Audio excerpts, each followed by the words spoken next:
তো আজকে শোল মাছ আনা হয়েছে, একটা গোটা মাছ, খুব একটা বড় না, ছোটোর মধ্যে, তবে নিয়ে এসে সঙ্গে লাউ। তো লাউ দিয়ে শোল মাছ দিয়ে রান্না করবো, আর এটা আমার প্রথম রান্না শোল মাছ দিয়ে লাউ দিয়ে। এর আগে কোনো দিনই করিনি। তো যাই হোক, লাউটা কেটে নিচ্ছি প্রথমে, কিভাবে করছি তোমাদের সঙ্গে শেয়ার করলাম। আর এই রান্নাটা আমি একটু ইউটিউব থেকে, আর তার সঙ্গে আমার শাশুড়ি মা করতেন, সেরকমভাবেই আমি করার চেষ্টা করছি। তো তোমরা দেখো এবং বাড়িতেও করো। তো লাউটা যেরকমভাবে আমার শাশুড়ি মা কাটতেন সেরকমভাবেই কেটে নিচ্ছি পিস পিস করে। এই যে তোমরা দেখতেই পাচ্ছ। আর লাউটা আমি বটিতেই কাটছি, কারণ ছুরি দিয়ে আমার খুব অসুবিধা হয় লাউ কাটতে।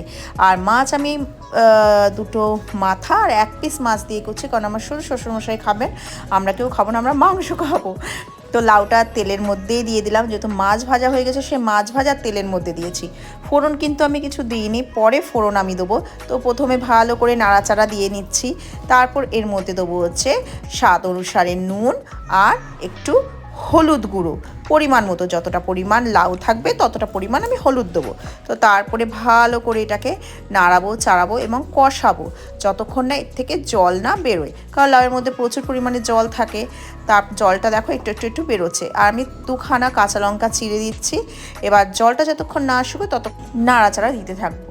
তো আমার প্রায় জলটা শুকানোর মুখে মুখে হয়ে এসছে, তোমরাও দেখতে পাচ্ছ অনেকটা জল বেরিয়েছিল। এই যে দেখো শুকিয়ে গেছে। এবার আমি জল ঢেলে দেবো পরিমাণ মতো। আমি একটু বেশি করে জল ঢালছি, কারণ আমাকে আবার ফোড়ন দিতে হবে। জল শুকিয়ে গেলে তখন আবার কাঁচা জল ঢালতে পারবো না, তাতে তরকারির স্বাদ নষ্ট হয়ে যায়। তো এটা ফুটতে দেবো। এরপর আমি মাছগুলো দিয়ে দেবো, দিয়ে কিছুক্ষণ নাড়াচাড়া দিয়ে আবার আমি মিনিট 3 ফোটাবো ভালো করে, যাতে মাছের মধ্যে নুন হলুদ সমস্ত কিছু ঢোকে। তো আমার মোটামুটি রেডি হয়ে গেছে। এবার আমি এটাকে ফোড়ন দেবো। তো ফোড়নের জন্য আমি 2 রকম মশলা নিচ্ছি, একটা হচ্ছে গোটা জিরে, একটা হচ্ছে রাঁধুনি, আর তার সঙ্গে হচ্ছে তেজপাতা। তেল দিয়ে দিয়েছি পরিমাণ মতো কড়াইয়ের মধ্যে। এই যে আমার ফোড়নের জিনিস, এগুলো আমি দিয়ে দিচ্ছি ফোড়নের মধ্যে। শুকনো লঙ্কাও দেওয়া যেতে পারে, কিন্তু যেহেতু আমার শ্বশুরমশাই ঝাল খান না, আমি শুকনো লঙ্কা দিলাম না। এবার এর মধ্যে পুরো মাছের ঝোলটা আমি ঢেলে দেবো। তো আমার সাতলানো হয়ে গেল।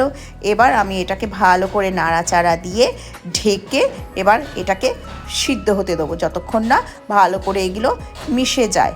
এই যে আমি তুলে দেখি কেমন হয়েছে, যে মোটামুটি হয়ে গেছে। আর একটু বাদ আমি নামিয়ে দেবো। তো সবই সিদ্ধ হয়ে গেছে, লাউগুলোও খুব ভালোভাবে সিদ্ধ হয়ে গেছে এবং মিশে গেছে ঝোলের সাথে। মাছ আর লাউ একসঙ্গে ভালো করে না মিশলে কিন্তু, আর ভালো করে না ফোটালে কিন্তু এর স্বাদ ভালো হয় না। যত বেশি ফোটাবো তত স্বাদ বাড়বে। তো আমার মাছের ঝোল রেডি। আর হ্যাঁ, এই মাছের ঝোল কিন্তু খেলে কোনো শরীর খারাপ হয় না, খুব স্বাস্থ্যকর মাছের ঝোল, বিশেষ করে বয়স্কদের জন্য। আর তোমরাও সকলে বাড়িতে এরকমভাবে রান্না করে দিতে পারো বয়স্কদের।